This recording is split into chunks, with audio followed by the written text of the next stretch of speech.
Hozirman 7 mo'jizadan biri Buyuk Xitoy devorida turibman. Xitoyliklar bu devorni Changcheng deb atashadi. Ya'ni shunchaki uzun devor. Unga buyuk degan nomni esa aynan sayyohlar berib ketishgan. Chunki bu yerga kelganingizda qanaqa qiyin tog'li hududda miloddan oldin shunaqa devor qurishgan deb og'zingiz ochilib lol qolasiz va uni rostdan ham buyukligiga amin bo'lasiz. Devorlarni qurishda shunchaki ohakdan foydalanishmagan. Unga yopishqoq guruch yormasini qo'shgan va bu eng mustahkam inshootga aylangan haqiqiy biobeton. Devorlarda mana bunaqa teshiklar bor, bu yerdan dushmanlarni qaytarishgan. O'sha paytlar hech qanaqa texnika yo'q edi. Tasavvur qiling, har bir g'isht, har bir tosh qo'ldan qo'lga, yelkalada yoki oddiy aravada, xullas o'ta og'ir odam mehnati bilan tog'larga olib chiqilgan. Bu dunyodagi eng uzun mozor, chunki 2000 yil davomida qurilish jarayonida hamma o'lgan quruvchilarni shuni tagiga ko'm-ko'm keltirishgan. Devor qurilishida 400 mingga yaqin odam halok bo'lgan. Lekin ularning jasadlari bu devor ichiga tashlangan degani bu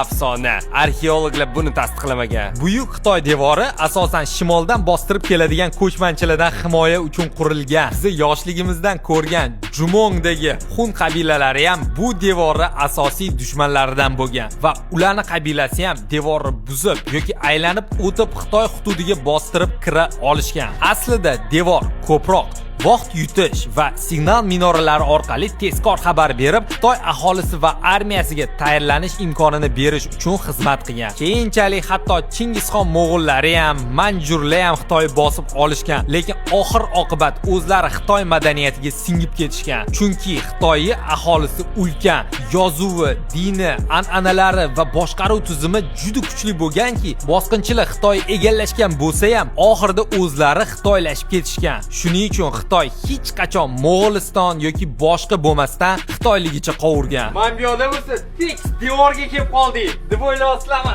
Qaranglar. Aytgancha hamma turistlar Buyuk Xitoy devorini ko'raman deb restavratsiya qilingan va talpa joyiga borishadi. Mana bunaqa haqiqiy, tarixiy, deyarli restavratsiya qilinmagan va odami kam devor lokatsiyasini Isom TV YouTube kanalimizda $1000 ga Xitoyda nima qilsa bo'ladi videosida maza qilib ko'ring. U yerda umuman Xitoydagi eng zo'r joylarni ko'rsatganmiz. Agar bu faktlar sizga yoqqan bo'lsa, like bosing va Xitoyga borishni orzu qilayotgan do'stingizga yuborib qo'ying.